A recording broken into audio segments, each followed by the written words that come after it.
Hello today guys and welcome. So I will be showing you how to export all of your data from ChatGPT today. Your data will include everything that's in your recent chats, everything that's in your projects, and any files that you've uploaded. So everything that ChatGPT knows about you, you have the right to be able to export this data and have it for your own benefit.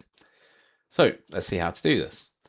If we come down here to where it says your username, click here, go up to settings.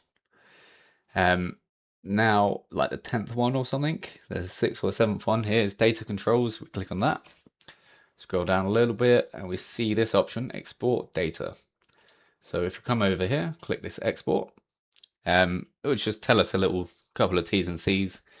So account details and chats will be included in the export. The data will be sent to the registered email in a downloadable file. The download link will expire 24 hours after I receive it, and processing all of this data may take some time. So when I did this and I received the email, it actually took several days for the link to be ready. So it's not a quick process, but you will get all of your data. So you can come here, confirm export, and now ask for code that's sent to your email address. Just off screen here, I've got that code up. Let's enter it in. Fantastic. So as we can see here, it's successfully requested my data. So I'll get an email with a download. So yeah, all you got to do is go ahead and download it. All right, thanks today, guys. Catch you in the next one.